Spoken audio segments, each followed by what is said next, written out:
Assalamualaikum warahmatullahi wabarakatuh.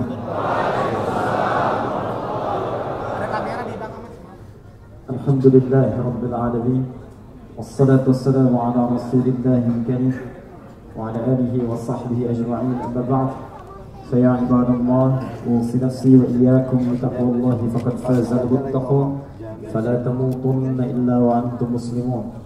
Faqala ta'ala ya ayyuhalladzina amanu taqullaha haqqa tuqatih wa la tamutunna illa wa antum muslimun. Saudara-saudariku ahli surga insyaallah, tersebut dalam hadis riwayat Ibnu Majah nomor hadis 233, dikuatkan oleh keterangan para sahabat, dinukil oleh karangan para ulama, termasuk oleh Syekh Muhammad Hashim bin Ash'ari di kitab pertamanya Adabul Alim wal Muta'allim, di bab yang pertama, paragraf yang kedua, baris 1 sampai dengan 3. Hadis Ibnu Majah yang menyampaikan, teman-teman sekalian, man salaka tariqan yaltamisu fihi ilman sahhalallahu lahu tariqan ilal jannah. Siapa yang menyiapkan dirinya serius menempuh jalan, walaupun dia berliku, tariq itu jalan yang kecil berliku. Kalau jalan luas lebar tidak ada hambatan disebut dengan syariah, jamaknya syawari'. Kalau tariq itu jalan kecil berliku. Kecil di sini bisa jalannya sempit, bisa jadi luas tapi padat karena banyaknya mungkin kendaraan, karena banyak orang lewat, tapi dia tetap berusaha menerobos kemacetan, menerobos banyak orang, menerobos padatnya kendaraan, menerobos banyaknya hal untuk dapat datang ke majelis ilmu untuk belajar. Kata Nabi, maka setiap perjuangannya, langkahnya, keringatnya, tekadnya, niatnya akan langsung dihitung oleh Allah, langsung meringankan langkahnya masuk ke dalam surga. Karena itu dikutip dari keterangan Ibnu Abbas radhiyallahu taala anhuma, saat seorang penuntut ilmu datang ke majelis ilmu kemudian dia belajar sampai dengan pulang, maka semua amalannya dilipat gandakan 700 kali lipat dari sebelumnya. Jarak satu keduanya ma baina darajataini 500 sanatin. Jarak satu kedua, dua ketiga, tiga keempat sampai ke 700 itu pahala paling ringannya 500 tahun. Maka itu kalau ada orang yang belajarnya benar kemudian dia amalkan, maka farqu baina alim, al-alim wal abid, perbedaan antara orang yang telah belajar punya ilmu kemudian dia ibadah dengan orang sekedar ibadah saja tanpa tahu kemudian dasar ilmunya, itu bedanya langsung 700 tahun, 700 kali lipat, setiap jaraknya 500 tahun. Kalau Anda takbir Allahu Akbar dalam salat, hanya sekedar tahu bacaannya Allahu Akbar, tahu gerakannya angkat sampai dengan salam, pahalanya cuma 10. Dalilnya Quran surah ke-6 ayat 160. Man jaa bil hasanati falahu asyru amsalihha. Siapa yang mengerjakan perbuatan bernilai hasanah dapat 10 poin. Salat disebut dengan hasanah dalam Quran. Dalilnya Quran surah ke-11 ayat 114. Wa aqimis salata tarafain nahar wa zulafan minal lail innal hasanah. Salat disebut dengan hasanah. Kata Allah, tunaikan salat dari dua jenis siang, subuh sampai dengan asar, wa zulafan minal lail, maghrib sampai ke isya. Subuh, zuhur, asar, maghrib, isya. Innal hasanat, semua salat itu menghasilkan hasanat, pahala-pahala kebaikan.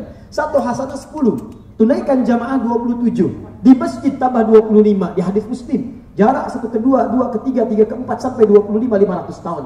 Itu kalau sholat biasa. Sholat dengan ilmunya, datang ke majelis ilmu, Anda pulang tunaikan sholatnya, maka sejak detik itu berubah dari 10 menjadi 700 kali lipat. Maka itu saya memohon pada Allah Subhanahu wa taala. Tadi ada yang sudah banyak ingin ke surga, ada teman-teman dari public figure, ya, ada Mas Adi Untung, ada yang lain. Mudah-mudahan juga teman-teman kita semua insyaallah bisa ke surga. Ya. Insyaallah Mas Adi juga ke surga setelah kita, ya. Bareng-bareng insyaallah. Baik. Dan yang kedua, ini berita baik nih. Berita baik di hadis Nabi-nya. Di hadis Nabi disebutkan orang yang masuk ke majelis ilmu sejak berangkat itu langsung dinaungi oleh malaikat. Awas, tidak cukup dengan amin, saya bacakan hadisnya dulu. Ya. Wa innal malaikata, dan kalau penuntut ilmu tahu, para malaikat itu jamak. Awas. Kalau disebutkan malaikat bukan satu itu malak. Malak, Quran surah ke-12 ayat 29. Ya, ma hadza basyara in hadza illa malakun karim. Kata perempuan-perempuan sosialita yang sedang kumpul-kumpul di rumah pembesar Mesir itu ketika mengobrolkan tentang Yusuf alaihi salam. Ya, kata istri pembesar, kamu lewat Yusuf begitu, lewat. Keluar dia, ma hadza basyara. Ini sih bukan manusia. In hadza illa malakun karim. Ini sesatu orang malaikat yang turun ke bumi. Saking gantengnya. Ganteng-ganteng Nabi. Dulu ada ganteng-ganteng serigala, ya. Ini ganteng-ganteng Nabi. In hadza illa malakun karim. Jadi kalau malak itu satu, kalau malaikat banyak. Jadi begitu Anda keluar dari rumah, berangkat di jalan sampai ke majlis, sampai pulang, kata Nabi, kalau Anda tahu banyak malaikat membentangkan sayapnya. Ridwan li talibil ilmi, memberikan ridha bagi para penuntut ilmu. Jadi begitu Anda keluar, Allahu Akbar, saya bermohon Allah terima taubatnya, ampuni dosanya, berikan pahala. Ya, demi Allah saya katakan, kok Anda yang dipilih gitu loh. Padahal bisa saja Anda memilih untuk rekreasi. Anda pergi ke puncak, Anda pergi ke Lembang, Anda pergi ke tempat-tempat indah. Bahkan nanti ke depan harinya semakin banyak libur. Seninnya bisa Harpitnas, hari kejepit nasional. Karena Selasanya bisa libur nasional. Anda bisa ambil cuti. Tapi pertanyaan saya, kenapa Anda datang ke sini? Kenapa di waktu-waktu yang menjelang, bahkan waktunya singkat, menjelang ke zuhur siang, bisa Anda tidur istirahat? Kalau bukan Allah memilih memberikan keutamaan kepada Anda, maka mustahil ringan langkah kita ke sini. Karena itu saya sarankan, seperti saya sering katakan di kesempatan berbagai majelis ilmu, manfaatkan keutamaan ini, jangan ditunggu. Allah berikan, kadang ada yang begini, Allah kasih dia nggak ngambil. Seperti hidayah. Saya sering katakan sifat hidayah dalam Al-Quran itu diberikan. Dia agak kurang tepat kalau ada istilah mengatakan dia tidak dapat hidayah. Bukan tidak dapat, Allah kasih dia nggak ngambil. Dia bukan tidak mendapatkan, karena bahasa Qurannya, Quran surah ke-29 ayat ke-69. Walladzina jahadu fina lanahdiyannahum subulana. Kata Allah, kami berikan hidayah seperti sinyal. Anda punya handphone, sinyalnya nggak kelihatan, nggak muncul di ruangan, Anda akan keluar. Bukankah Anda keluar mencarinya? Anda dapatkan sinyalnya, jelas suaranya, diterima percakapannya. Maka demikian Allah bentangkan hidayah, tinggal kita mengambilnya. Ada yang lewat telinga, Allahu Akbar, hidayah. Ada yang lewat mata, Anda lewat masjid, depan masjid Bintaro, orang ke masjid. Pertanyaan saya, kenapa Anda lewat situ? Padahal Anda bisa melewati jalan yang lain. Kalau bukan Allah ingin memberikan hidayah kepada Anda untuk mendapatkan bagian dari keberkahan dunia dan akhirat, mustahil Anda bisa lewat situ. Itulah hidayah. Dan di antara sekian orang yang sibuk di hari ini, kenapa Anda yang ada di sini? Kata Allah, saya bentangkan semua rahmatnya, ambil, jangan tunggu. Begitu malaikat membentangkan sayapnya, kata Nabi, maka ridha diturunkan. Ridha maknanya dua. Pertama, ampunan dari dosa, dan kedua, pengabulan dari semua doa-doa yang dipanjatkan. Maka isi dengan istighfar, isi dengan doa, mohonkan. Mungkin dari sekian permohonan yang belum terkabul, inilah saat untuk memohon kepada Allah Subhanahu wa taala. Ya. Hanya sifat malaikat gaib, tidak nampak. Kalau malaikat ditampakkan, enggak jadi antara tanda kajian. Begitu keluar rumah, sayap malaikat sudah membentang, kelihatan begini. Bapak siapa? Sayalah malaikat Israil. Baik, alhamdulillah kita sudah hadir di sini. Waktu kita padat. Ini umatnya terlihat banyak, yang hadir juga luar biasa, dan ini potensi yang sangat tinggi untuk bisa kita manfaatkan dengan baik. Karena ini penting, maka mic-nya pun akan disesuaikan supaya bisa terdengar dengan baik. Sepakat? Ya. Ini ada dua mic-nya nih. Saya bingung juga nih.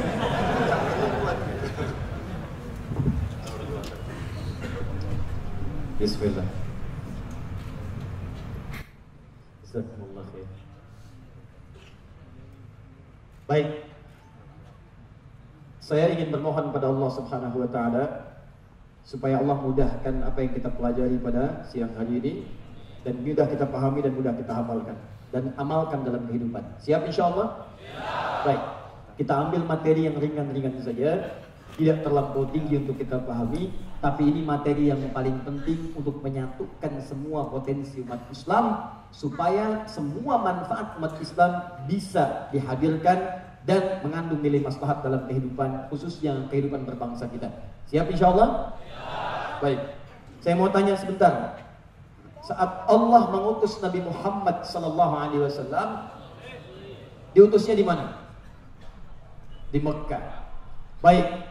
Saat itu Mekah maju atau terbelakang?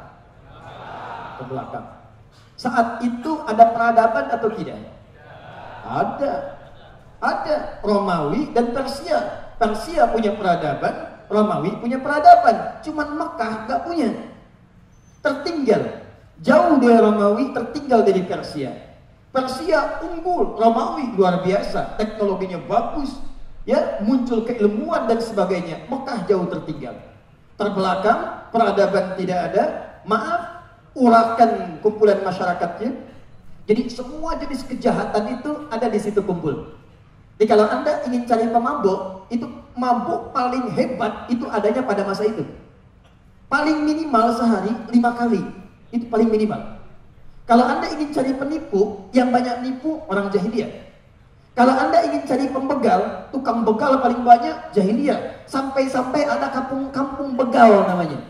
Kampung begal dikenal dengan Gifar. Gifar itu kampung begal. Nanti kita akan tunjukkan ketika Nabi diutus, tiba-tiba satu kampung ini tobat berubah jadi orang paling soleh di zaman dia. Bahkan untuk mengabadikan disebutkan nama daerahnya. Gifar, untuk menunjuk daerahnya tambahkan al di depannya, ujungnya ganti dengan i. Al-Ghifari. Tokohnya dikenal dengan Jundub bin Junadah, nanti berubah dengan kunyahnya Abu Dzar Al-Ghifari. Kenapa disematkan kata Ghifarnya? Untuk memberikan referensi dan inspirasi bagi generasi mendatang. Hei, saya ini tokoh begal, sekampung tukang begal semua. Ketika datang Muhammad SAW mengajak saya, kami berubah dari tukang begal menjadi orang terbaik, dari orang banyak salah jadi orang soleh. Kami aja bisa berubah, kenapa Anda tidak?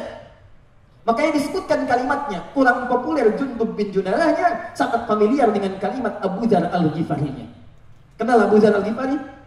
Oh, kenal, luar biasa. Coba. Baik. Sudah ya? Nah, jadi yang ingin saya sampaikan adalah, begitu Rasulullah diutus di tempat yang paling terbelakang, tidak kenal kebaikan, tempatnya urakan. Semua sifat ini kalau dikumpulkan, maka muncul nama dalam bahasa Arab yang mewakili, disebut dengan jahiliyah. Jahiliyah bukan sekedar bodoh, artinya tidak kenal dengan nilai-nilai kebaikan. Dia nggak bisa bedakan mana yang baik, mana yang tidak baik. Dia tidak bisa bedakan mana yang mulia, mana yang tidak. Dia tidak bisa bedakan mana yang harus dipuji, mana yang harus dicela, ditinggalkan. Nah, saya ingin katakan bahwa Nabi diutus itu di tempat yang seperti itu. Bukan dikirimkan ke Romawi yang sudah maju, dan bukan dikirimkan ke Persia yang sudah unggul, tapi di tempat yang paling terbelakang. Dan hebatnya, tiba-tiba risalah yang beliau bawa itu bisa mengangkat masyarakat ini naik ke depan, mengungguli Persia, mengalahkan Romawi, bahkan jadi pionir dalam kehidupan di dunia.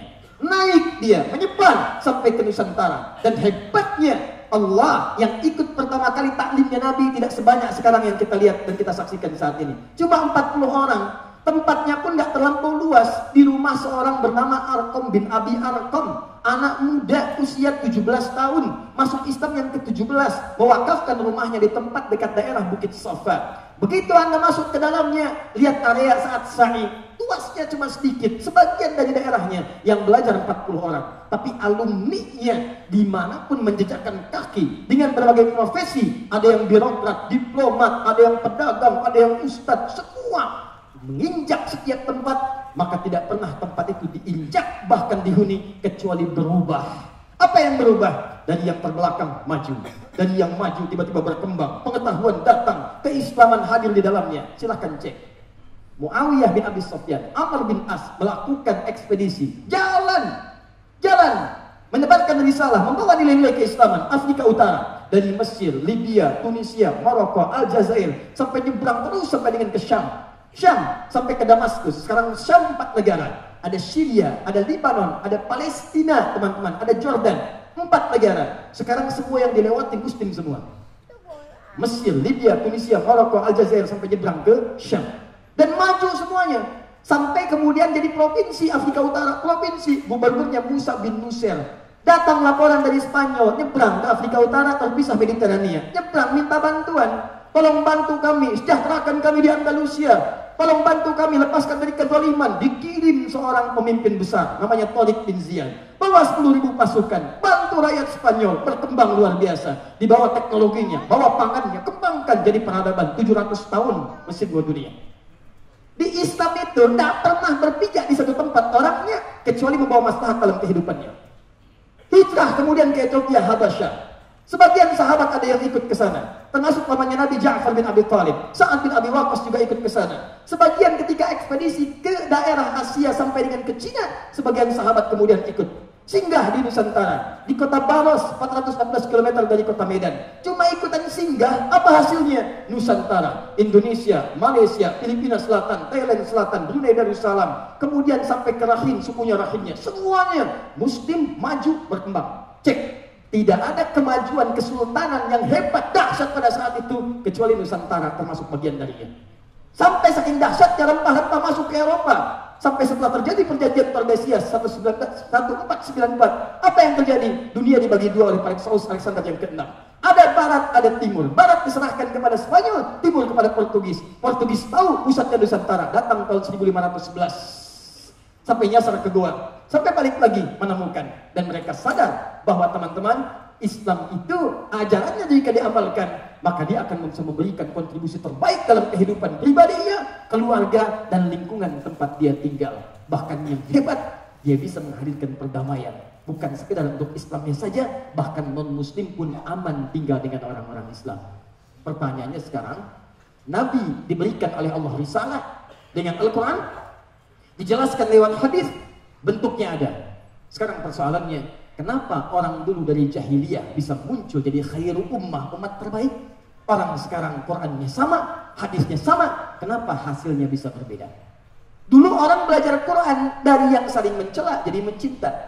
Dulu orang belajar Quran dari yang pernah saling pukul jadi saling rangkul. Dulu orang belajar hadis yang tadinya luar biasa kotornya, luar biasa pelitnya, rakusnya, tamaknya, belajar jadi orang paling tawadhu, orang paling santun, orang paling dermawan. Pertanyaannya sekarang, kenapa orang belajar betul Qurannya sama, hadisnya sama, keinginannya menghadirkan nilai-nilai kebaikan, tapi ternyata hasilnya tidak seperti yang digambarkan pada masa-masa lalu. Itulah yang akan kita turunkan, bagaimana Nabi mengajarkan kepada orang-orang di masa dulu, supaya kita bawa di masa kini, dan dengan itu spiritnya kita amalkan dalam kehidupan. Maka kita harapkan insya Allah semua orang Islam khususnya di Indonesia, dengan pelajaran kita pada hari ini, bisa bersatu, bersaudara, seperti Nabi mempersatukan Muhajirin dan Ansar. Yang kedua, semua profesi yang kita jalani, kita berikan yang terbaik untuk diri, keluarga, dan lingkungan tempat kita tinggal. Siap insya Allah? Sekarang mari kita mulai. Itu baru mukadimah, belum mulai. Tenang aja ya. Bismillah. Allah Akbar. Saya coba petakan sebentar. Mudah-mudahan cukup untuk saya menulis. Bagian belakang yang berdiri kelihatan ini? Iya memang. Belum saya tulis, bagaimana bisa kelihatan? Ini luar biasa. Iman milenial belum ditulis sudah kelihatan. Baru kepatil udang kayaknya. 1, 2, 3, dah. Putus. Yang diajarkan Nabi intinya cuma 3. Dia akan dihisab oleh Allah di hari kiamat, termasuk menentukan apakah status kita bisa naik jadi khairu ummah atau tidak. Lihat sini. Tadi sebelum Nabi diutuskan jahiliyah. Peradaban nggak punya, ilmu tidak ada, tertinggal, semua komplit, jadi semua jenis kejahatan ada di situ. Begitu diutus Nabi, rubah status jadi khairu ummah. Perang surah 3 ayat 110, paling kiri sebelah atas. Kuntum khairu ummah. Kalian umat terbaik. Jadi kalau ada orang jujur, ini paling jujur. Kalau ada orang kaya, ini paling kaya. Bahkan kalau antum baca sirah nabawiyah, di ujung akhir kehidupan Nabi, orang ingatnya cuma wasiat Nabi yang umum-umum ibadah. Lupa kalau Nabi mengatakan, bagi umatku kaya itu biasa. Yang aku khawatirkan umatku terlalu kaya, sehingga lupa kemudian dengan nilai-nilai ibadah dan mengamalkan nilai kekayaannya. Di bagi umat Islam itu biasa. Kalau ada orang kaya, ini yang paling kaya. Kalau ada orang jujur, ini yang paling jujur. Kalau ada orang pintar, ini yang paling pintar. Itu yang disebut dengan khairu ummah. Nah, bagaimana kuncinya untuk menuju pada cita-cita khairu ummah itu, sehingga nanti kita harapkan kalau ada orang pintar di bumi, insya Allah yang paling pintar dari Indonesia, orang Islam. Kalau ada orang jujur, yang paling jujur kita. Kalau ada orang sabar, yang paling sabar kita. Jadi jangan sampai kita hadir dalam kancah kehidupan, bahkan kehidupan lingkungan kita sendiri. Maaf, kalau ada yang tidak jujur, kita ada di situ. Ada yang kurang sabar, kita ada di situ. Padahal kata Quran, bukan. Kamu menjadi yang terbaik dalam kehidupan. Dan insya Allah kita akan wujudkan itu. Ya, ini belum dimulai, saya lihat sebelah sini aja wajahnya udah bercahaya. Insya Allah. Kena pantulan lampu. 1, ibadah. 2 muamalah, 3 akhlak. Syarat kita berubah jadi khairu ummah, umat terbaik di segala bidang kehidupan, semua aspek sampai pulang menuju Allah, dunia terbaik, alam kubur terbaik, akhirat terbaik. Syaratnya cuma 3. 3 ini kita kuasai dengan baik, maka lengkap semua syarat yang harus dipenuhi. Satu apa? Ibadah yang mengatur hubungan kita langsung dengan Allah Subhanahu wa taala. Maaf, siapa yang punya rezeki? Allah. Siapa yang punya pengetahuan? Siapa yang punya ketenangan? Siapa yang punya sakinah? Siapa yang punya mawaddah? Siapa yang punya rahmah? Anda menginginkan di rumah tangga sakinah, mawaddah dan rahmah. Anda tuliskan di pintu kamar Anda samaran. Tapi Anda sendiri tidak dekat dengan pemiliknya. Bagaimana itu bisa diturunkan oleh Allah? Anda pengen mudah dapat rizki. Ya Allah, berikan aku rizki. Ya Allah, mudahkan. Saking mudahnya aku pun merubah namaku menjadi rizki. Ya. Tapi Anda nggak dekat dengan pemilik rizki. Bagaimana rizki itu bisa diturunkan? Anda ingin ketenangan, tapi Anda tidak dekat dengan pemiliknya. Bagaimana Anda bisa mendapatinya? Maka Allah memberikan gambaran lewat nabinya. Jika Anda ingin mendapati semua dengan mudah, maka jadikan hubungan Anda yang pertama dengan pemilik semua itu mesti lekat dan mesti sempurna. Lekat dan sempurna. Maka hal yang mengatur hubungan kita dengan pemiliknya disebut dengan ibadah namanya. Paham di sini? Wah, ini baru dasar nih, pelan-pelan. Hubungan dengan Allah sudah baik. Tapi kan kita hubungan dengan manusia juga nggak bisa dihindari.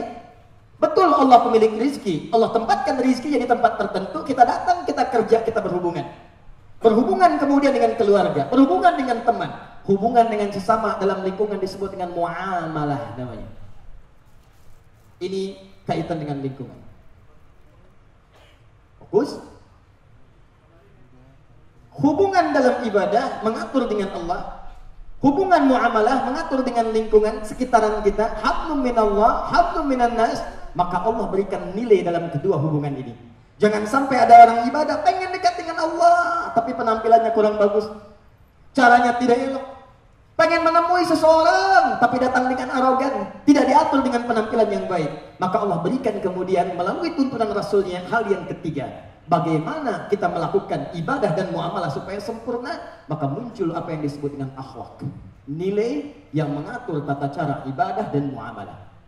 Nah, 3 aspek ini diturunkanlah tuntunan oleh Allah kepada Nabi dengan 2 tipe yang paling utama. Tipe inilah yang ingin saya jelaskan karena akan banyak mengatur tentang hubungan kita keseharian, baik dalam ibadah, muamalah ataupun akhlak. Yang gagal memahami tipe ini yang sering menghadirkan perpecahan di antara kita.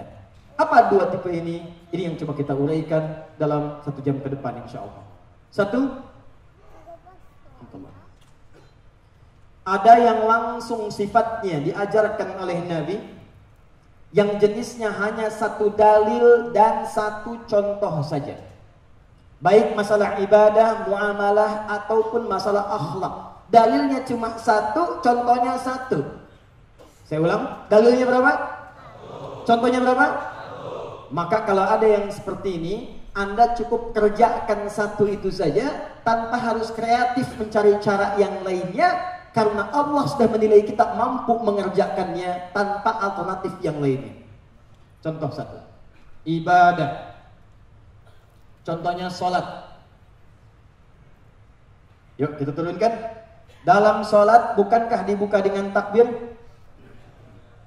Baik, kita ambil dalilnya hadis riwayat Abu Daud nomor hadis 857. Begitu Anda mengangkat tangannya, mau sejajar dengan bahu di Al-Bukhari, mau sejajar dengan daun telinga di An-Nasai, tapi kalimat yang diucapkan cuma 1. Fayaqulu, kata Nabi, maka ucapkanlah Allahu Akbar. Kalimat Allahu Akbar itu dalilnya cuma 1, contohnya 1. Nabi nggak pernah mengucapkan kalimat lain, tidak pernah mencontohkan juga dengan aspek yang lain. Cukup ucapkan Allahu Akbar. Nah, kaidah fikihnya, kalau ada 1 dalil, 1 ketentuan, maka Anda cukup kerjakan itu saja, tidak perlu kreatif mencari yang lain.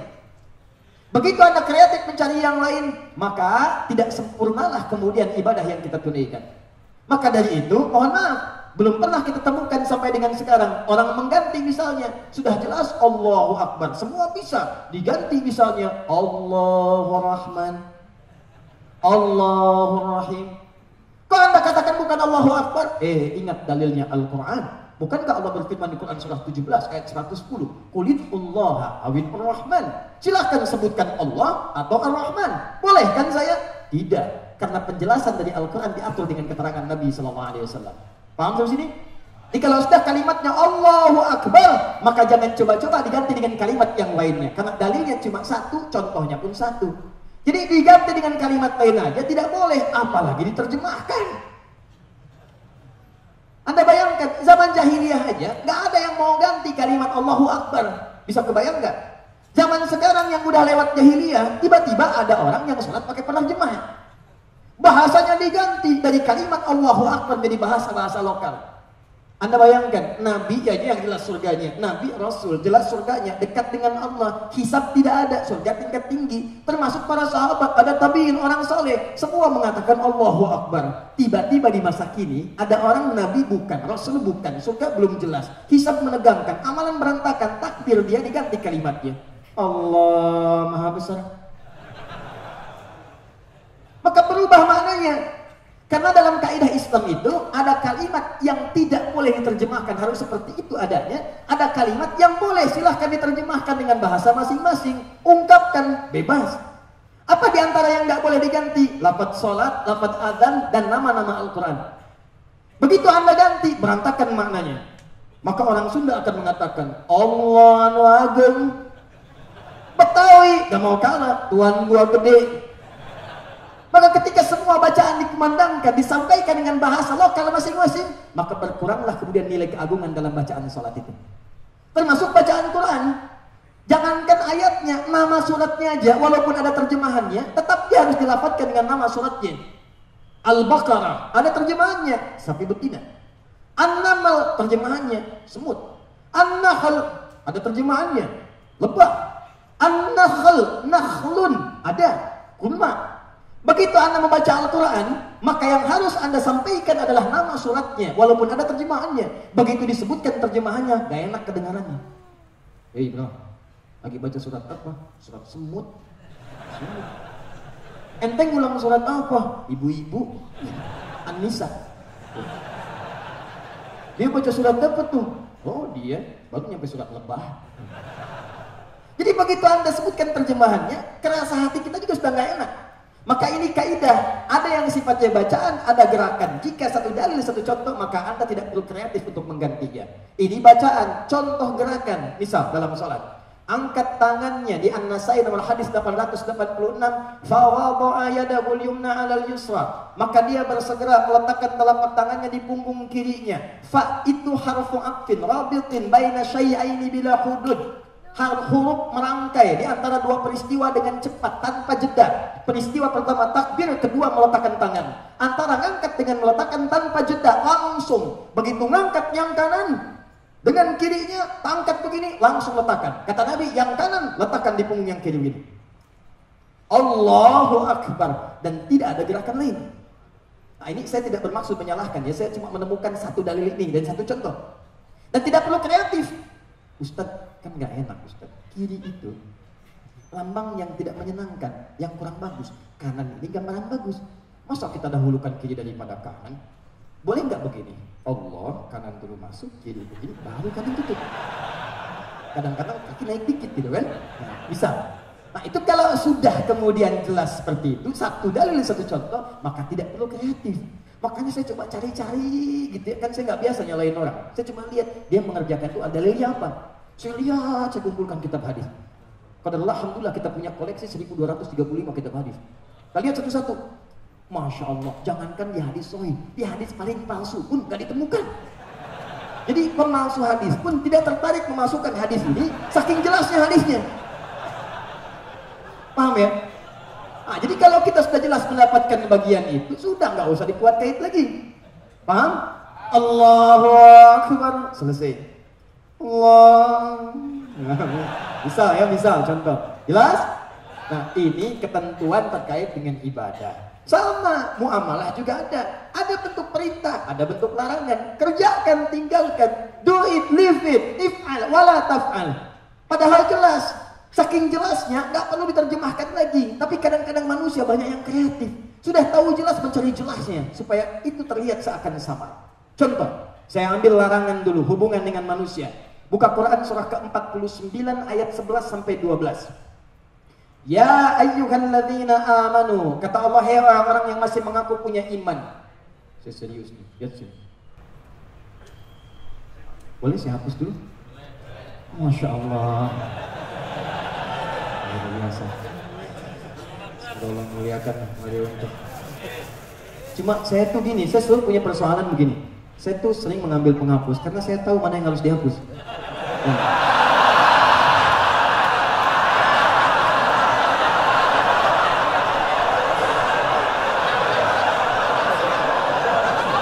Saya sering punya masalah begitu. Jadi ada itu niat itu bagus, inisiatif itu mulia.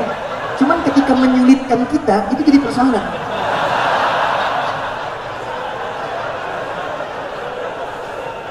Ibadah.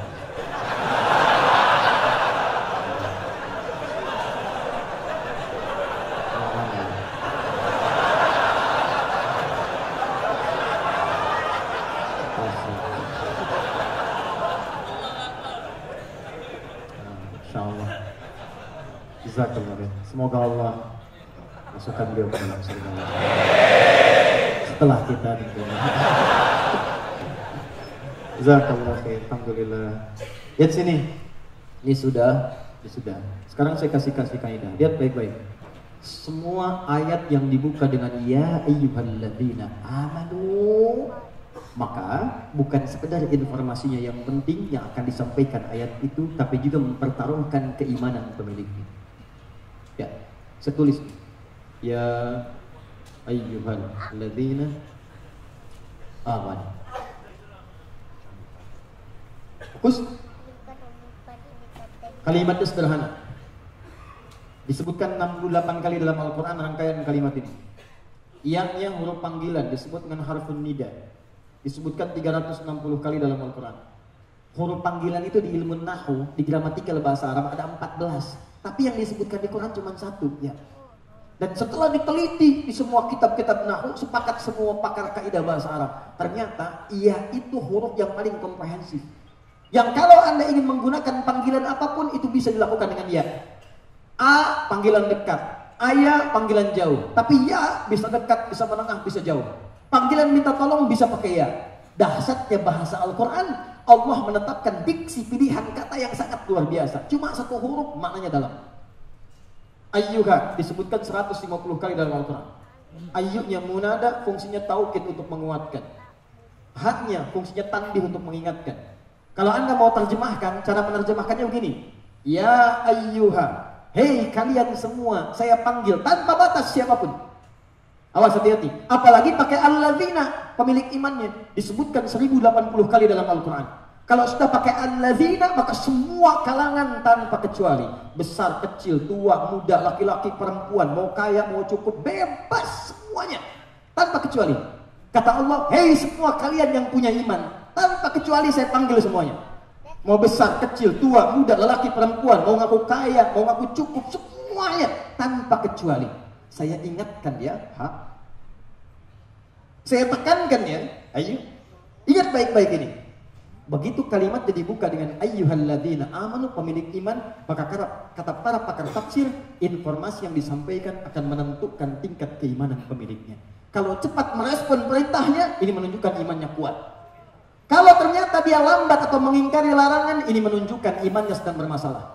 Di Quran surah ke-49 ayat 11, kalimat ini disandingkan dengan kalimat muamalah. La yaskhar qaum min qaum. Jangan saling mencela.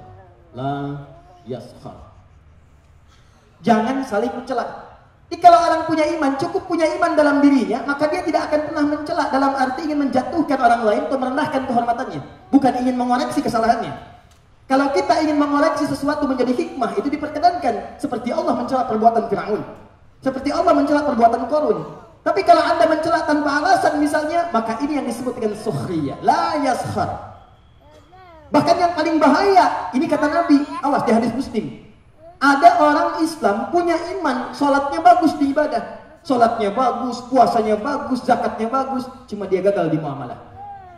Ada orang sholat, cuma gemar mencela. Ada orang sholat, gemar berselisih. Dia berhasil di ibadah, cuma gagal di muamalah.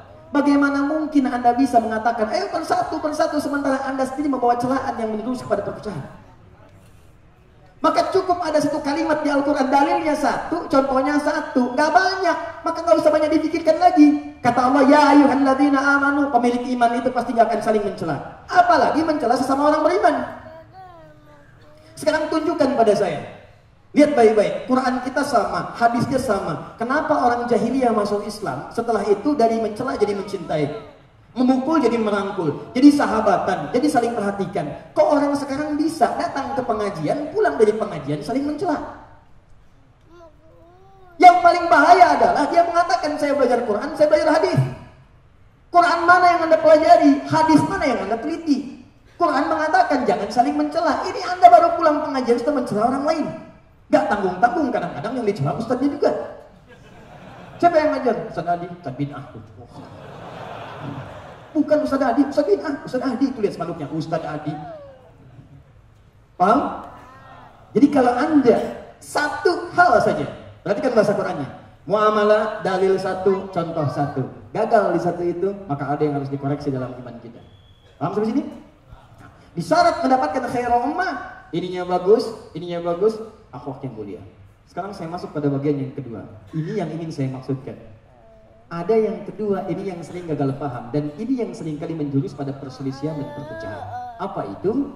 Ini kita turunkan. Ada yang dalilnya beragam, banyak, contohnya tidak satu. Yuk kita kembalikan ke sini. Dalilnya banyak, contohnya beragam. Di muamalah juga ada nanti. Apa di antaranya? Kita kembalikan kepada sholat. Yuk kita lihat. Misal, Bismillahirrahmanirrahim. Hadis-hadis terkait Bismillahirrahmanirrahim ada 70 hadis.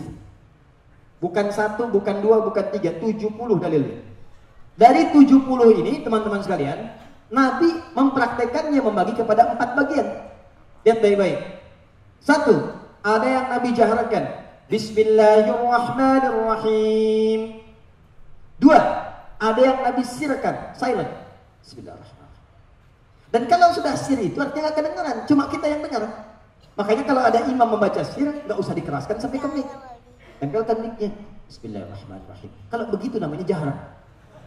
Paham ya? Saya pengen ngasih tahu ke teman-teman di belakang bahwa saya sir. Bismillahirrahmanirrahim. Kalau sudah begitu jahar namanya. Yang ketiga tidak dibaca sama sekali.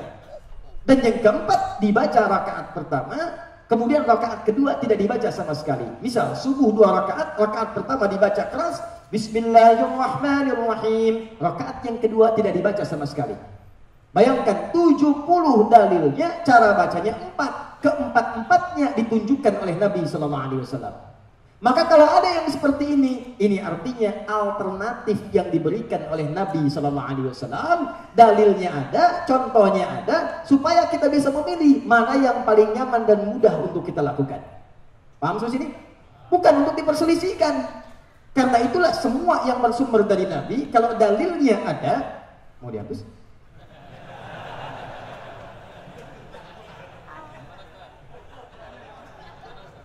Boleh, yang ini. Nah, Masya Allah, luar biasa ya. Selalu ada perbaikan. Nah, Masya Allah. Mas Ali sudah berhijrah dalam urusan menghapus. Lihat sini, fokus. Dalilnya ada 70, cara bacanya ada 4. Ketika diberikan 4 alternatif, maka dipandang oleh Nabi, setiap kita mesti bisa punya pilihan. Mana yang paling mudah itu diamalkan. Perhatikan, semua yang 4 ini, sepanjang ada dalilnya dari Nabi, sumbernya dari Nabi, maka cara kita membacakan 4 ini itu disebut dengan manhaj namanya. Manhaj. Manhaj itu semua garis turunan informasi yang tersambung jelas sampai dengan ke Nabi. Yang penting kita tahu nih sumbernya dari Nabi nih. Ada dalilnya nih. Nabi ngajarin jahar keras, ngajarin sir, gak dibaca pertama, selanjutnya tidak. Manhaj. Cuma ketika kita akan pilih, kan gak mungkin kita pilih ke-4-4 ya. Nabi aja saat baca 1, masa antum mau bacakan 4? Oh tidak Ustaz, Saya bukan ingin sekedar sunnah, tapi saya pengen sunnah banget. Saya ingin tunjukkan pada yang lain bahwa saya ini menguasai semuanya. Maka dia jadi imam di Masjid Raya Bintaro. Subuh dibacakan keempat-empat. Allahu Akbar. Bismillahirrahmanirrahim. Bismillah. Tidak dibaca sama sekali. Nggak bisa. Anda harus pilih salah satu. Imma Anda jaharkan atau yang lainnya. Maka ketika Anda pilih salah satu, maka orang Arab mengucapkannya begini. Ma dhahaba ilaihi. Ma dhahaba ilaihi. Ma pilihan dhahaba ilaihi yang condong untuk diambil. Mana menurut Anda yang paling enak, paling mudah, paling nyaman? Semua dari Nabi, ada pahalanya. Ketika dijaharkan, ada pahalanya. Disirkan, pahalanya ada. Nggak dibaca pun karena niat ikut Nabi, ada pahalanya. Jadi begitu Anda pilih, mana yang paling nyaman, ambil. Cuman orang Arab nggak biasa kadang-kadang menyebutkan yang panjang-panjang. Mereka disingkat akhirnya, karena mereka punya singkatan. Madhaba ilaihi, madhaba ilaihi. Cuma bedanya, singkatan orang Arab kadang masih sempurna kalimatnya. Orang Indonesia, ujungnya aja. Silakan. Adi main bola dengan Abdurrahman. Adi bawa bola, Abdurrahman bilang, di, oper. Abdurrahman bawa bola, man, oper. Adi Untung bawa bola, tung, oper gitu kan. Baik, Bakuis tuh bawa bola, no, oper. Disebutkan ujungnya aja. Orang Arab tidak. Dia akan memanggil sempurna atau menyingkat itu semua menjadi makna yang baru dengan ungkapan yang indah terdengar. Ma dhahaba ilaihi. Bukan disingkat hi, tapi disambungkan semua hurufnya jadilah sebuah kalimat. Madhab. Apa pakai oh? Madhab. Oh. Madhab. Jadi asalnya madhab itu singkatan dari ma dhahaba ilaihi. Apa yang cenderung untuk diambil, mana yang kita pilih untuk memudahkan. Maka di hari kemudian Nabi ngajarkan nih, kamu boleh pilih ini. Abu Bakar pilih, Utsman pilih, Ali pilih, Umar pilih. Mereka menyebar, Nabi wafat, mereka menyebar ngajar. Ada yang ke Kufah seperti Ali bin Abi Thalib, ada Abdullah bin Mas'ud, ada yang tinggal kemudian di Mekah seperti Ubay bin Ka'ab, ada yang menyebar lagi, ada yang ke Afrika Utara, semua nyebar. Cuman saat menyebar kan nggak mungkin ngajarin keempat-empatnya. Mereka akan memilih salah satu untuk memudahkan masyarakat mempelajarinya. Maka diserap ini semua, diambil oleh generasi setelahnya, muncullah 4 bintang ulama. 4 ulama ini disebut bintang di zamannya karena berhasil menghafalkan semua tuntunan tadi dalam akal dan jiwanya, plus menuliskan di kitabnya. Ada yang cuma hafal saja, tapi nggak bisa nulis. Ada yang nulis, cuma hafalan belum kuat. Ada yang nulis nggak bisa, hafal nggak bisa. Nah, ini yang repot. Yang ini bintang, kenapa disebut bintang? Cahayanya terang.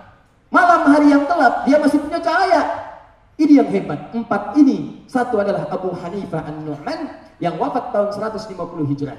Kedua, Imam Malik bin Anas yang lahir tahun 93 Hijrah. Ketiga, Imam Muhammad bin Idris Asy-Syafi'i yang lahir tahun 150 Hijrah. Dan yang keempat, Imam Ahmad bin Hanbal yang lahir tahun 164 Hijrah. Orang-orang yang hidup di rentang waktu, lahir di rentang waktu abad kedua Hijrah, maka orang ini masuk dalam kategori salaf. Salaf itu yang tinggal di masa awal 2 Hijrah, tahun kedua Hijrah, rentang 100 sampai ke 200 Hijrah. Semua yang tinggal di masa itu dan sebelumnya disebut dengan salaf. Orang yang mengikuti itu disebut dengan salafi namanya.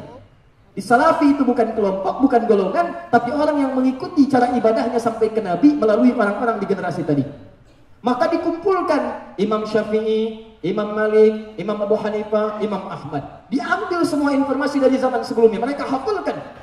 Oh, Imam Syafi'i itu bisa kasih, ini rahasia di antara kita. Mau saya kasih cerita. Itu Imam Syafi'i itu, di antara kekuatan hafalannya, di antara gurunya Imam Malik. Beliau pengen belajar, datang ke tempatnya Imam Malik, datang ke sana terlampau cepat sehari. Kalau kita kajian hari Sabtu, datang hari Jumat, bisa. Itu beliau saking adabnya pada gurunya, tidak ingin mengganggu, maka menunggu sampai majlis dibuka. Gak pernah ngetok. Dan tidak pernah menyampaikan, Ustaz, saya kan udah datang duluan nih, kenapa nggak dibuka? Saya tunggu sampai majlis dibuka. Begitu kemudian majlisnya dibuka keesokan harinya. Saat akan dibuka, kata Imam Malik kepada asistennya, ini karamahnya, cepat buka pintu itu, ada seorang pemuda sedang menunggu. Padahal keduanya belum pernah berjumpa. Begitu pintunya dibuka, datang Imam Syafi'i, ditanya, "Madza turid? Apa yang kamu inginkan?" "Ana uridul muwatta, uridul hadis." Saya ingin belajar mengambil hadis dari Anda. Kata Imam Malik, "Madza bika? Apa yang sudah kamu dapatkan? Apa yang sudah kamu punya?" Kata Imam Syafi'i, "Hafidtu al-Muwatta." Saya sudah hafal kitab al-Muwatta. Al-Muwatta itu kitab Imam Malik yang dituliskan oleh Imam Malik. Isinya adalah hadis-hadis berurutan masalah fikih. Dituliskan Imam Malik. Tebalnya luar biasa, hampir setebal spidol ini. Itu sambil nunggu besok majlis dibuka menghafalkan Al-Muwatta. Besok dibuka, hafal malamnya. Malamnya dihafalkan. Masya Allah, besoknya kamu sudah punya apa? Saya hafal Al-Muwatta. Diuji oleh Imam Malik.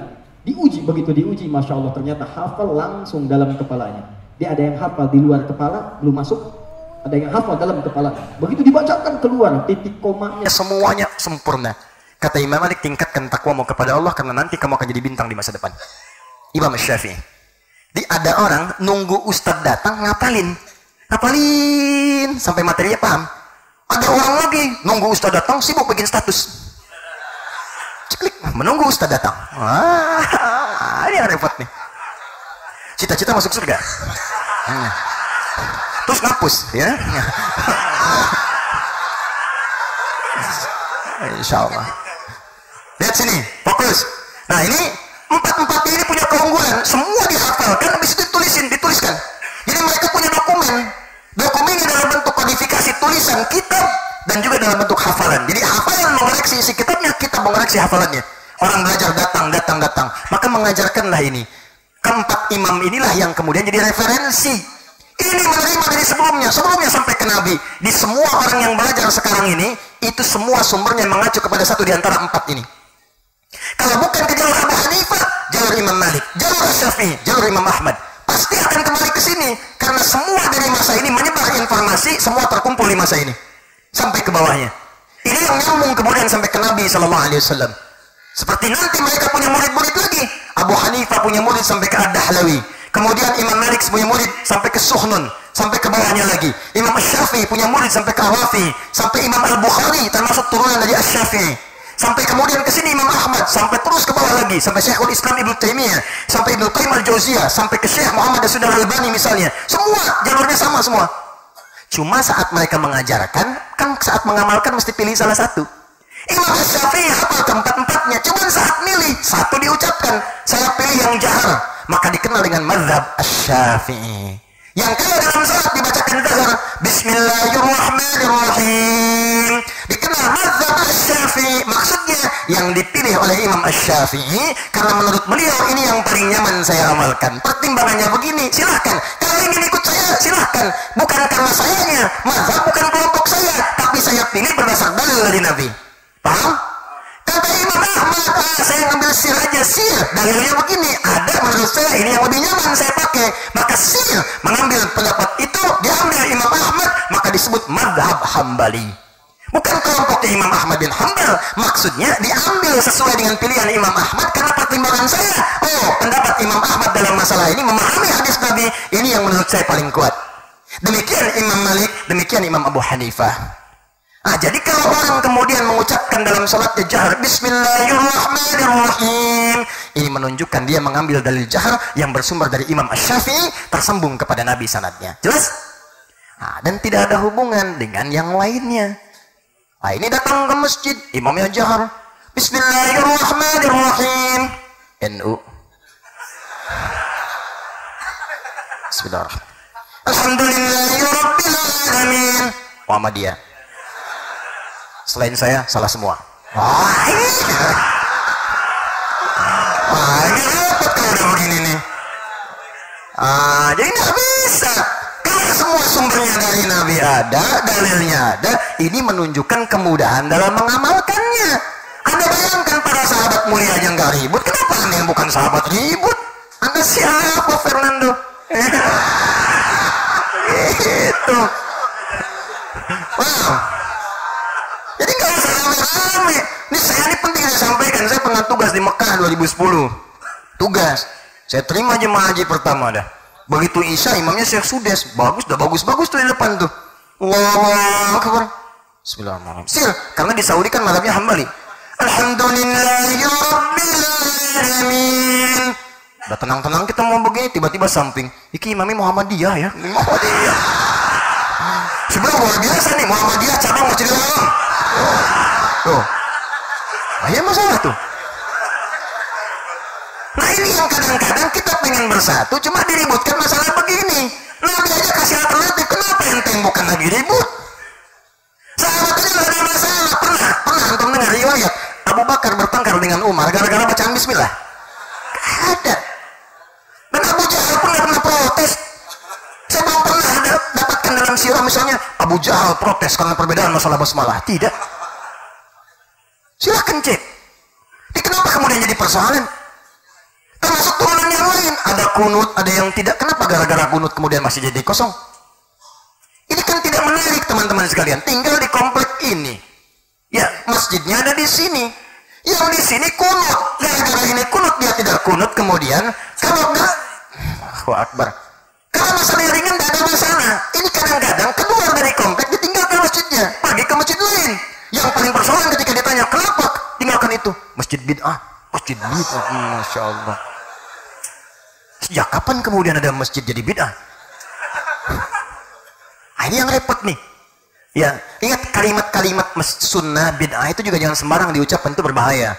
Dan tidak semua bisa dilekatkan dengan itu, termasuk kalimat syariat. Itu kalau adalah istilah syariat, nggak semua dilekatkan, walaupun sebagian bisa. Misalnya kalimat syar'i, hijab syar'i boleh ada, bank syariah ada, koperasi syariah bisa. Tapi nggak semua keadaan bisa disebut dengan syariah. Tak kalau semuanya bisa, besok-besok kemudian ada tenis meja syariah, pingpong syariah. Kok bisa? Karena softnya pakai bismillah. Begitu cemas masuk, alhamdulillah. Kalau cemas, astagfirullah. Apa itu? Pingpong syariah. Terbesok orang buka diskotek syariah, lagunya perdamaian. Itu yang repot. Ini tidak usah ditambah-tambah pada hal yang bukan tempatnya. Jelas ya? Ya, yang kunut dalilnya apa? Ada. Dipraktikkan oleh siapa? Ada kalangan ulama. Al-Imam Syafi'i ada. Imam Al-Bukhari itu yang nulis hadis 16 tahun. Sahih Al-Bukhari 16 tahun. Di Mekah ditulis sebagian, di Madinah disempurnakan. 16 tahun nulis itu. Muridnya Syafi'i kunut. Imam An-Nasai itu yang meriwayatkan hadis tentang yang tidak kunut. Tapi beliau sendiri Syafi'i kunut. Fair. Yang tidak kunut ada Imam Ahmad. Tidak, beliau kunutin nazilah. Hafal hadis, hampir 1 juta hadis beliau hafal. Tahu beliau tentang hadis kunut, tapi nggak kunut karena milih tentang hadis yang lain. Boleh. Maka siapakah anda yang mengatakan orang kunut itu bid'ah? Apa anda berani menyebutkan Imam Al-Bukhari bid'ah?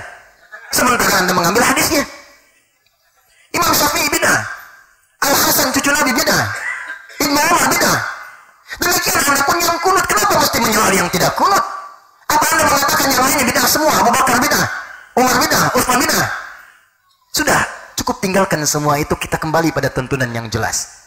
Yang kunut benar, yang tidak kunut benar. Yang salah, yang tidak sholat subuh.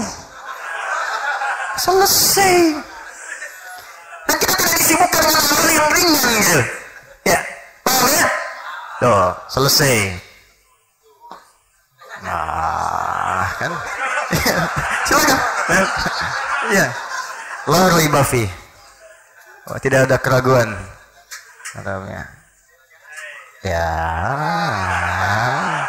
Ya nggak apa-apa lah ya. Semoga Allah ampuni dosa antum. Nih sahabat saya nih luar biasa nih, insya Allah nih kita. Iya. Makanya luar biasa tuh singkatan dari di luar kebiasaan. Jadi nggak apa. Ini tapi masya Allah ini ya. Kita kemarin berangkat ke tanah suci, kita umroh. Ya, kita minta hafalin Quran, ngapalin ya, bener. Wah, rajin tuh, Masjidil Haram. Cuman pas saat setoran hilang. Surut dulu tadinya, tapi saya luar biasa. Ya, begitu saya tanya gimana hafalannya, luar biasa. Kita minta ngapalin Ali Imran, dia ngapalin Al-Mulk. Masya Allah. Semoga Allah muliakan antum ya.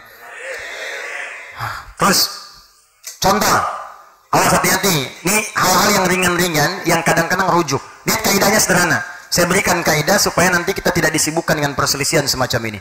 Apa kaidahnya? Kaidahnya adalah jika ditemukan dalil dan atau contohnya. Tulis dalil dan atau contohnya.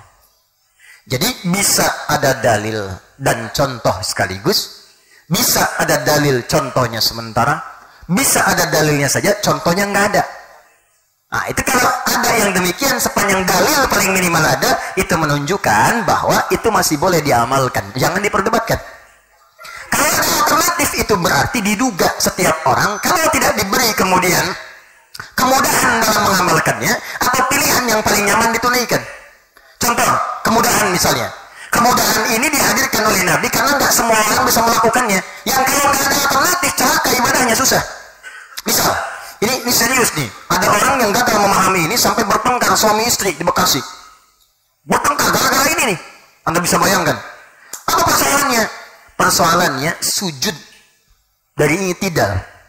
Di setelah i'tidal, sami'a Allahu liman hamidah, Rabbana walakal hamd, sujud kan? Nah, saat sujud ini, ayo lihat. Tangan duluan atau lutut duluan yang turun? Nih, kalau tangan begini nih, tangan turun. Ya. Tangan. Atau lutut dulu, lutut turun baru telapak tangan. Ayo. Pilih. Lutut atau tangan dulu atau dua-duanya benar? Satu apa dua? Nah, sekarang lihat sini.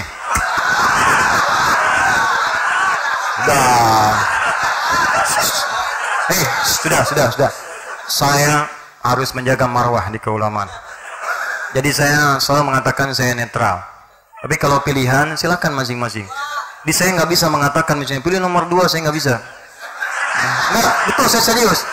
Saya nggak mampu mengatakan. Terus saya katakan jangan pilih nomor 1 juga, saya nggak bisa. Ya, saya harus jaga betul. Jaga supaya nggak menjurus kepada orang lain.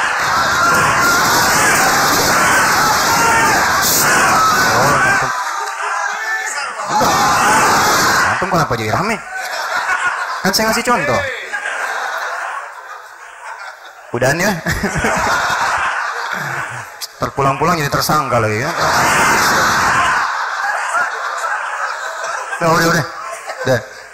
Udah. Tapi saya berikan nasihat, jangan saling mencela, enggak boleh. Ya. Pilihan jangan mencela, jangan merantai. Kita doakan, kan kita ingin damai, tentram, sejuk. Ya, kita hargai semua orang. Mungkin teman Anda kan jadi tidak lucu gitu. Masa karena beda pilihan jadi ribut di keluarga? Sama teman saling bertengkar. Anda mau dapatkan apa? Ketika terpilih itu mengobati luka itu nggak mudah. Dan kita nggak bisa kemudian menghimpun itu untuk kebaikan bangsa kita ke depan. Jadi silahkan beda pilihan, tapi tetap kita bisa minum teh bersama-sama. Ya, minum kopi sama-sama. Jangan saling mencela. Dan jangan saling menjatuhkan. Sudah, silahkan beda, tidak ada masalah. Jelas? Baik. Yang penting ada patokan dalil. Contoh, turun dari i'tidal ke sujud. Ada yang pakai telapak tangan, ada yang lutut. Kasus di Bekasi nyata, saya langsung yang tanggani. Alhamdulillah. Suami istri itu bertengkar semalaman. Istri sudah sholat, tiba-tiba suami pulang malam karena kejebak macet. Apalagi Bekasi ada yang menyebut planet lain itu kan. Benar, saya serius. Orang katakan kalau sudah nggak ada harapan di bumi, pergi ke Bekasi. Banyak harapan indah, duta harapan, ujung harapan sampai ada tuh sana. Arab Babelan. Bahkan sini punya BSD, sana punya BSD. Tambun, Bekasi sonoan dikit. Wah. Itu kampungnya bukan kampung biasa, kampung cerewet, kampung siluman, ada semua sana. Ente nggak percaya datang ke sana. Demi Allah saya katakan, saya pernah dakwah, ditanya, Ustaz dakwah di mana? Kampung siluman. Benar, saya pernah ke sana. Waduh, dilihat loh, kok manusia semua deh. Yang satu, suaminya pulang. Begitu suaminya sholat isya, istrinya lihat, dia i'tidal ke sujud turun dengan lutut duluan. Begitu turun, istrinya udah mesem. Saat salam itulah assalamualaikum warahmatullahi wabarakatuh. Di sini letak kesalahan pertama, tanpa muqaddimah. Langsung, apa salah sholatnya?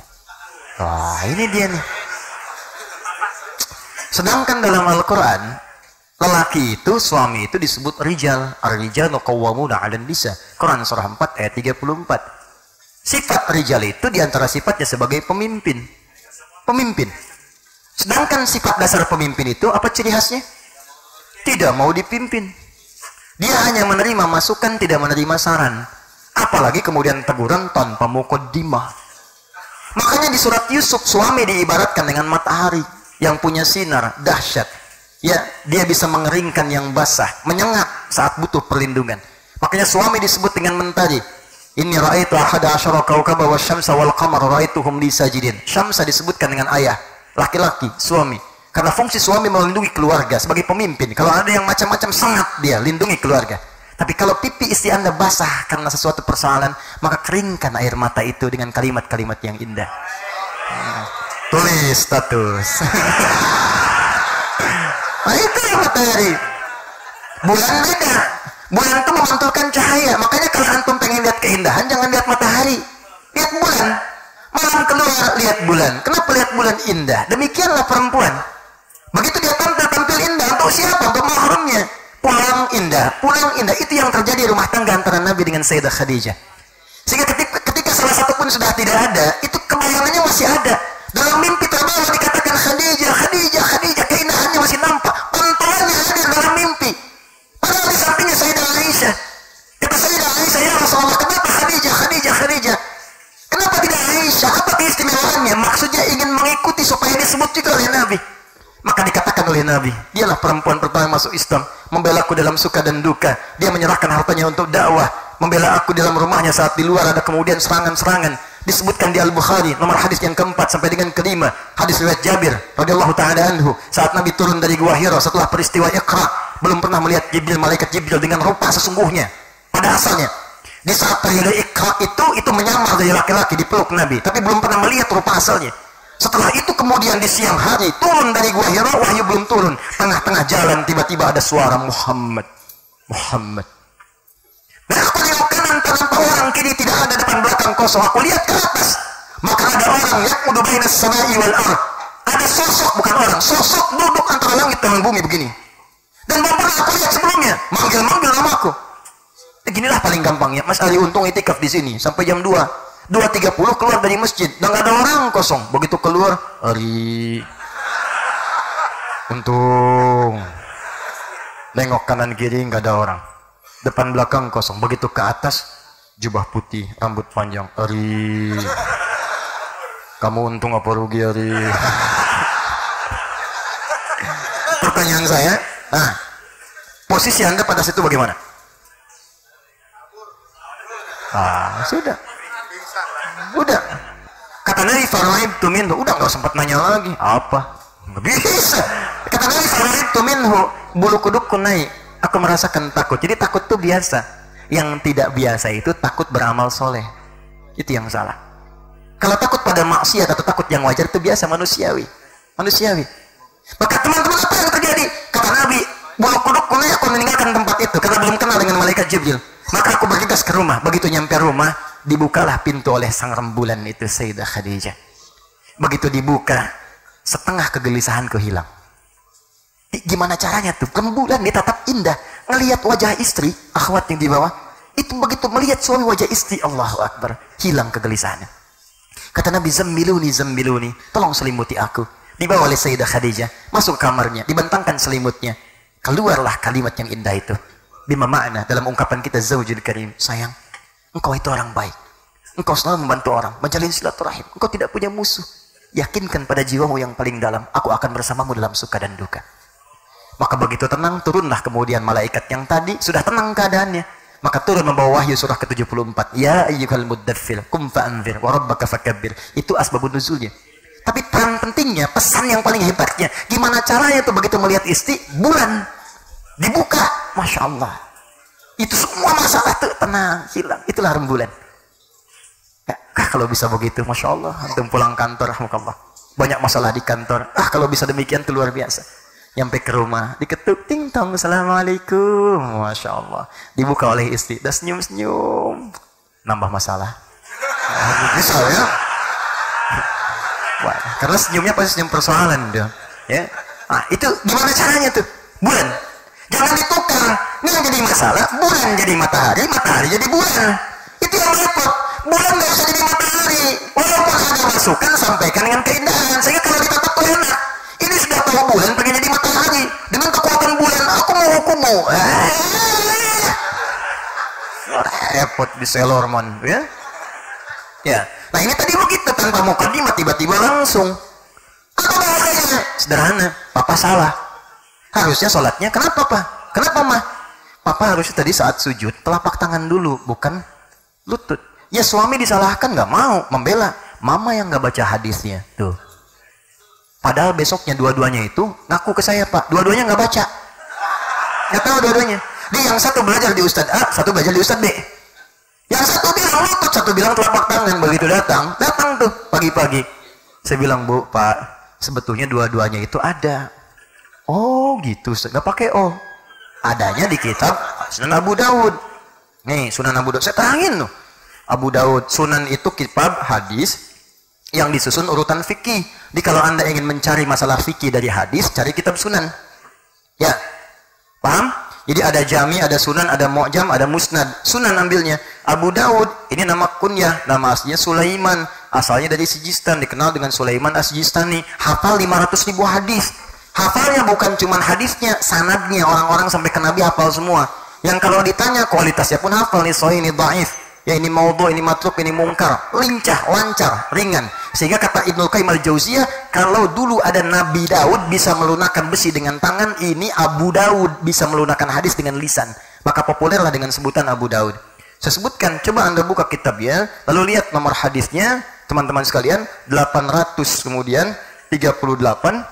Ini yang pakai lutut, rawinya namanya Wa'il bin Hujur. Wa'il bin Hujur. Saya terangin tuh, posisinya sebelah kanan di bawah di kitabnya sini. Yang pakai telapak tangan, itu nomor hadis 840 sampai 841. Rawinya sahabat Abu Hurairah. Posisinya paling kiri sebelah atas. Saya bacakan hadisnya. Nih yang pakai lutut ini. Bima makna? Idza sajadta fala tasjud kama yabrukul ibil. Faliyadha rukbataika qabla yadai. Kalau kamu pengen sujud, jangan sujud seperti duduknya unta. Dahulukan lututmu sebelum telapak tanganmu. Adapun yang menggunakan telapak tangan, hadis yang mengatakan bima makna idza sajadta fala tasjud kama yabrukul ba'ir. Kalimatnya menggunakan ba'ir. Sedangkan unta punya banyak nama. Ada ibil, ada jamal, awas. Ada naqah, ada ba'ir. Beda-beda. Kalau ibil itu untanya unta umum, semua jenis unta.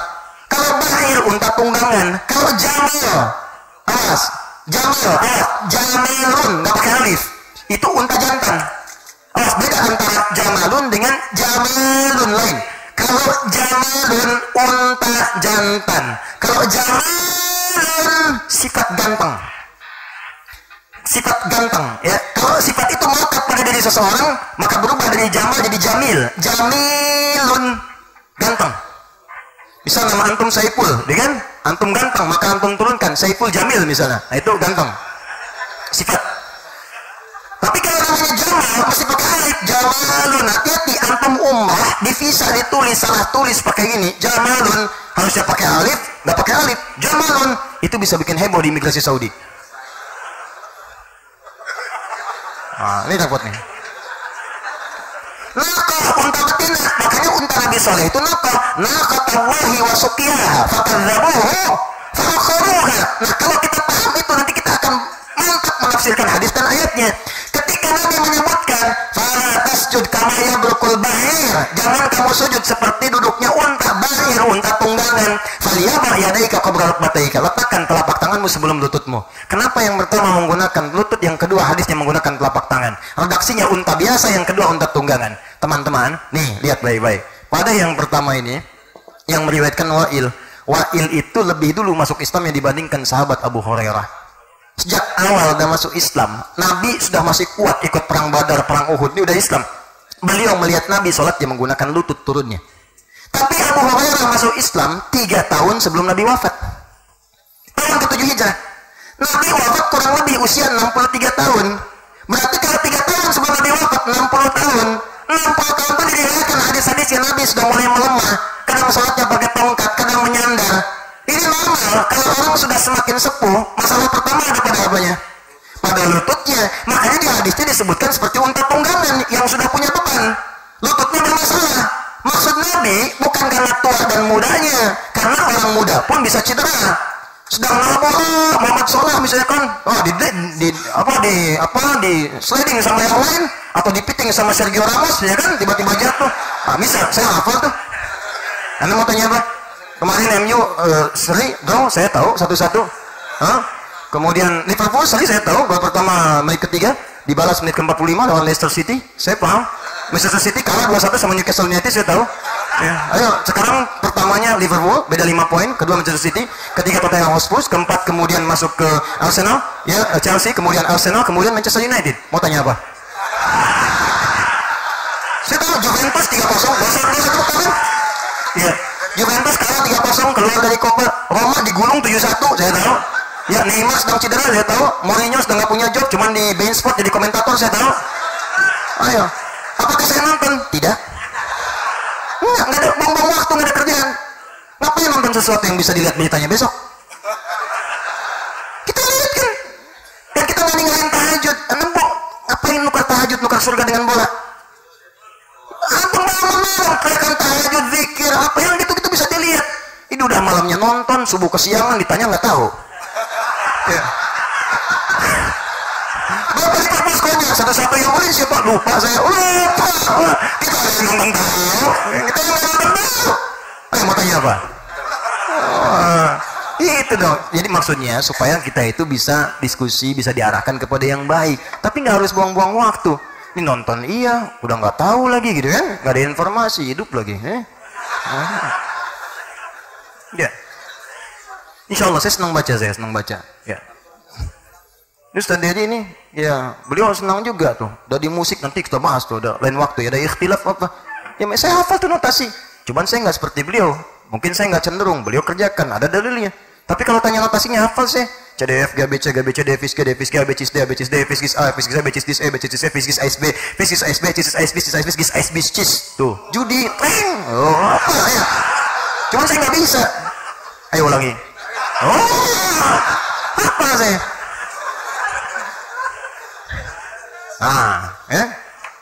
Jadi apa lagi? Balik ke sini nih. Ya, jadi yang tadi itu bukan karena tua dengan mudanya, untuk memudahkan. Toh ada orang anak muda pun yang lututnya bermasalah. Jadi kalau ada Anda misalnya ingin turun pakai telapak tangan, lutut bermasalah, tidak masalah, silakan. Kalau Anda ingin turun pakai lutut, telapak tangan bermasalah, boleh.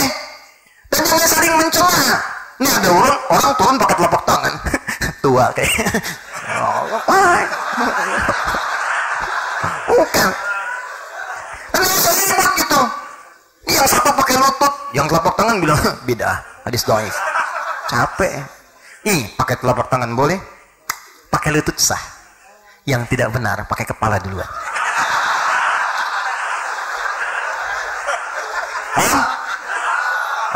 Jadi ini yang ingin saya contohkan. Satu, masalah di ibadah ini, coba periksa dalilnya. Perhatikan 3 hal rumus fikihnya. 1, bacaannya. 2, caranya. 3, maknanya atau hikmahnya. Ini yang disebutkan di Quran surah kedua ayat 129. Doanya Nabi Ibrahim dan Nabi Ismail dikabulkan oleh Allah di Quran surah kedua ayat 151 paling kanan sebelah bawah di masa Nabi Muhammad.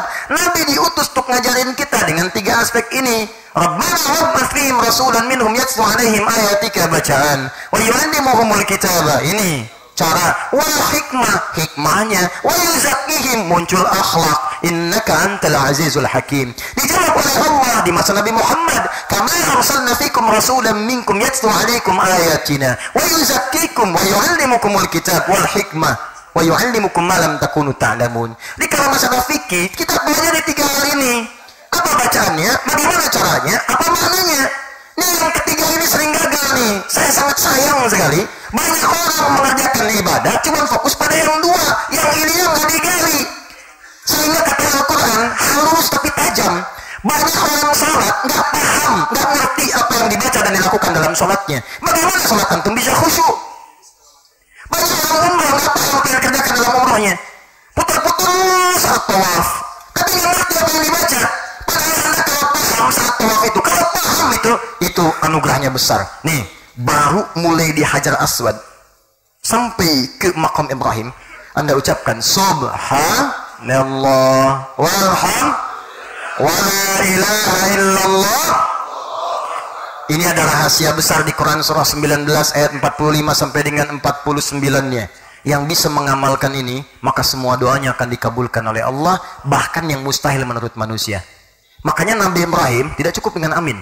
Nabi Ibrahim itu pernah mempraktekkan kalimat ini, Subhanallah walhamdulillah wallahu akbar. Begitu dipraktekkan turun ayat, wa wahabna lahu Ishaq. Kami tetapkan istrinya Sayyidah Sarah bisa mengandung, melahirkan bayi namanya Ishaq. Itu Sarah divonis secara medis dan klinis, maaf sudah monofus dan mandul. Kata klinis gak mungkin, kata medis mustahil. Kata Allah, gak ada yang tidak mungkin bagiku. Suamimu sudah Subhanallah walhamdulillah wallahu akbar, wa wahabna lahu Ishaq. Kami karuniakan anak, lahir langsung Ishak namanya. Makanya ketika Anda bacakan itu di makam Ibrahim, ke makam Ibrahim, Hajar Aswad ke makam Ibrahim. Kenapa di makam Ibrahim? Untuk belajar Anda. Dulu pernah Nabi Ibrahim melakukannya, makanya Anda memohon, ya Allah, seperti Engkau kabulkan pada Nabi Ibrahim, maka berikan pula kepadaku saat ini. Makanya setelah dari makam Ibrahim ke rukun Yamani, Anda minta bebas. Gak harus pakai bahasa Arab. Apa yang Anda rasakan itu yang Anda mintakan. Ini kadang-kadang Anda membaca yang tidak Anda pahami. Kenapa Anda nggak minta dengan bahasa Anda? Kalau pekerjaan Anda susah, mohonkan dengan khusyuk, ya Allah, mudahkan pekerjaan saya. Ya Allah, dekatkan pada saya yang halal, jauhkan yang haram, ampuni dosa saya ya Allah, maafkan saya ya Allah, sayangi keluarga saya ya Allah. Minta dengan bahasa kita. Itu rahasianya. Lalu ada seleksi yang baik untuk dunia akhirat baru diberikan. Makanya doanya Rabbana atina fid dunya wa fil akhirati wa qina. Itu yang dari rukun Yamani ke Hajar Aswad. Karena ada orang minta dunianya bagus, akhiratnya tidak. Akhiratnya bagus, dunianya tidak. Kata Allah, saya pengen kedua-duanya. Dua yang diinginkan oleh Allah, bukan cuma satu. Ada orang cuma minta dunia, ada orang cuma minta akhirat. Kata Allah, jangan satu, saya ingin kamu dapat dua. Dua, kata Allah, bukan satu. Saya nggak lihat, bukan yang lain. Dunia akhirat, kata Allah, itu dunia akhirat. Jadi makanya ketika ada orang minta, kadang-kadang untuk dunia kamu bagus, akhirat tidak, maka dirobah, Rabbana atina fid dunya satu, wa fil akhirati dua, wa qina adzabannar. Tuh. Saya Masya Allah tuh waktu di Mekah tuh, wah dengan teman tuh, itu orang benar tuh mintanya tuh. Cuman kadang caranya nggak harus ditiru. Datang dia ke multazam, nah muter, tapi dia bagus, minta pakai bahasa dia. Ada dua orang tuh. Ya Allah, hamba mohon kepadamu, sampai hamba datang ke depan Ka'bah, depan multazam. Hamba mohon ya Allah, dekatkan hamba dengan jodoh hamba ya Allah, hamba ingin menikah. Masya Allah. Tiba-tiba ada seorang perempuan, tuh tinggi, hidung mancung putih, kayak gini ya Allah. Kayak gini, beneran. Dia memohon benar apa yang dia rasakan, walaupun tidak harus kasih contoh begitu, benar. Tapi dia minta dengan cara yang benar. Begitu pulang dari situ nikah dia, Pak. Betul nikah, walaupun bukan dengan yang tadi tentunya dia, tapi dia nikah. Oh, yang kedua lebih hebat tuh, datang. Wah ini luar biasa lah. Ya Allah, tolong hamba ya Allah, tolong hamba ya Allah, banyak utangnya ya Allah, banyak utangnya, kesini aja hamba ngutang ya Allah. Kalau tidak percaya, ini catatan ya. Tempel di mota sama tempelin gitu. Ya. Tapi benar dia pulang lunas utangnya. Ya, maksud saya begini loh, banyak orang ibadah tuh kenapa Anda melakukan sesuatu yang tidak Anda pahami? Termasuk sholat tiap hari kita kerjakan. Padahal sholat itu, kenapa disebut dengan doa? Lihat semua kitab fikih, as-sholatu hiya doa. Sholat itu doa. Karena saat sholat Anda banyak minta, Rabbik firli warhamni wajburni warfa'ni warzuqni dan seterusnya. Semua minta. Pertanyaan saya dari semua yang diminta berapa yang dikabulkan? Jangan-jangan karena Anda tidak paham apa yang dimintakan. Nah, ini poinnya. Jadi daripada sibuk ribut, sibuk macam-macam, kenapa kita tidak menggali lagi apa yang kita pelajari? Muamalah. Nih, bersanding dengan teman. Saya ambil contoh satu nih. Berapa menit lagi ke Zuhur? 6 sampai 7 menit lagi. Baik, itu baru lewat 2. Baik, lihat sini. Nggak, saya serius, itu lihat tuh. Itu lihat tuh. Ini gimana? Saya bingung sama antum nih. Udah. Ini saya jadi masalah lagi saya. Tolong jawab nih. Tolong jawab nih. Dah, lihat sini. Lihat fokus main-main. Lihat sini. Tuh kan, sampai mana tadi? Ya, 6 menit lagi. Ya, lihat. Lihat, tenang baik-baik. Misal, pernah nggak dengar? Ini muamalah nih. Saya ambil contoh muamalah cepat. Pernah dengar ketentuan infak dalam Al-Quran? Infak. Infak itu kan berbagi dengan sesama. Ya, yang paling dahsyat, banyak orang salah persepsi. Kalau dia infak itu mengurangi harta yang dia miliki atau materi yang dia rasakan dia punyai. Salah. Padahal konsep Qur'annya, begitu Anda infak, sebetulnya Anda sedang menggandakan harta Anda minimal 700 kali lipat. Beda dengan zakat. Kalau zakat cuma 10. Zakat cuma 10 kali lipat. Infak 700. Kenapa zakat cuma 10, Ustaz? Karena zakat itu ibadah wajib. Wajib itu sudah mengikat.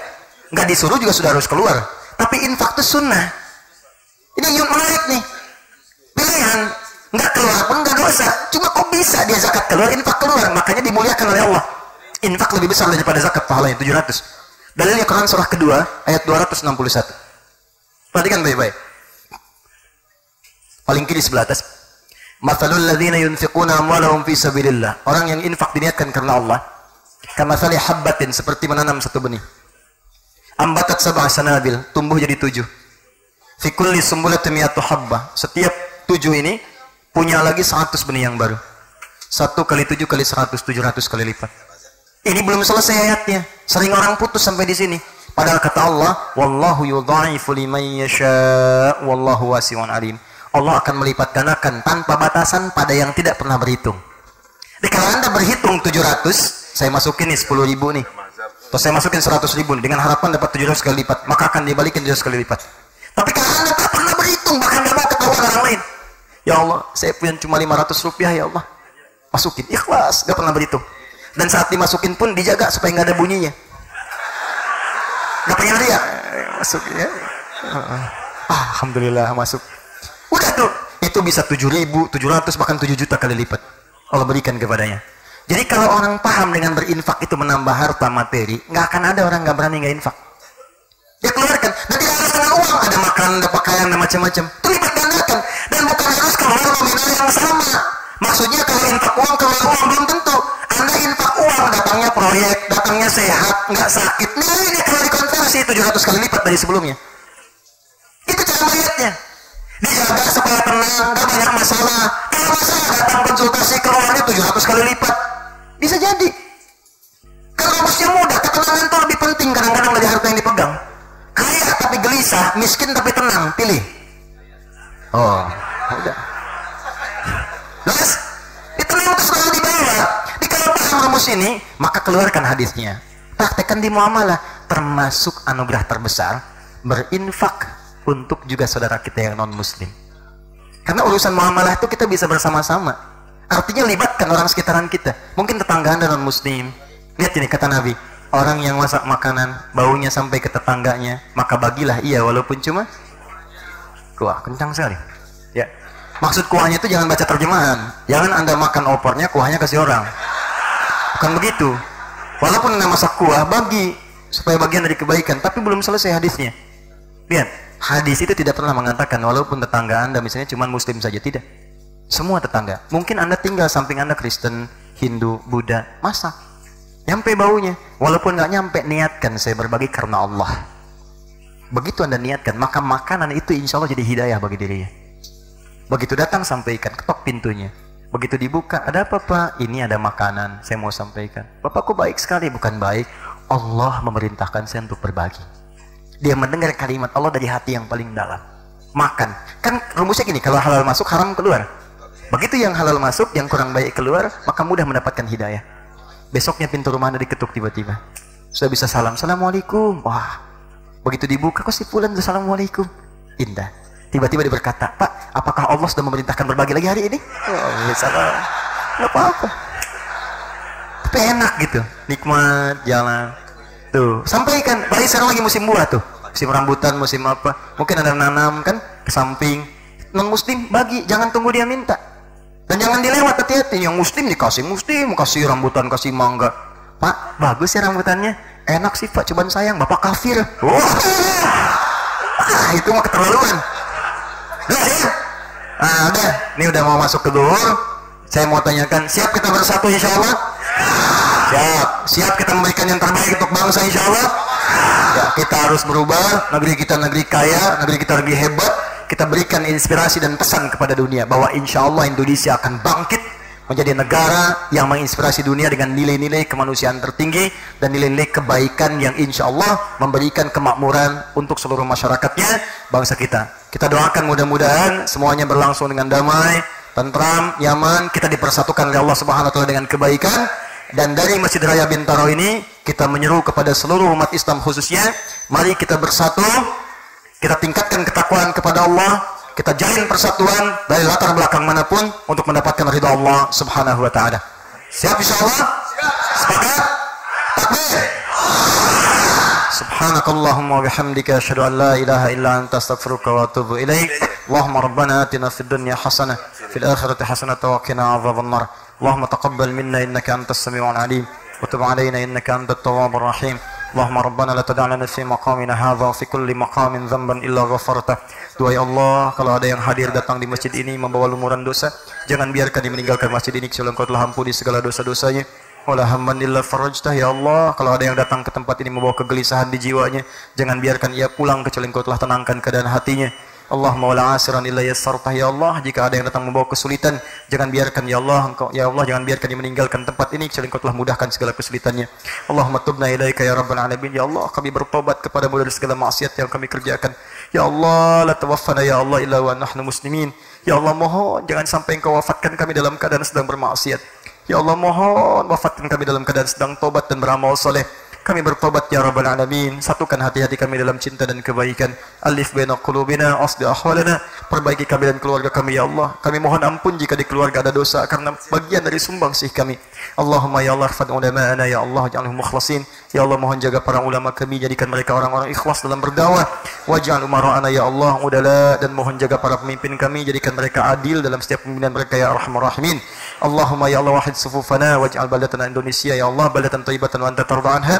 Ya Allah, mohon satukan kami dalam kebaikan, jauhkan dari perpecahan, dan mohon ya Allah berkahi negeri kami Indonesia dengan segala hal yang baik yang Engkau ridai. Bifadlika subhana rabbika rabbil izzati amma yasifun wa salamun alal mursalin wa akhiru da'wana alhamdulillahi rabbil alamin.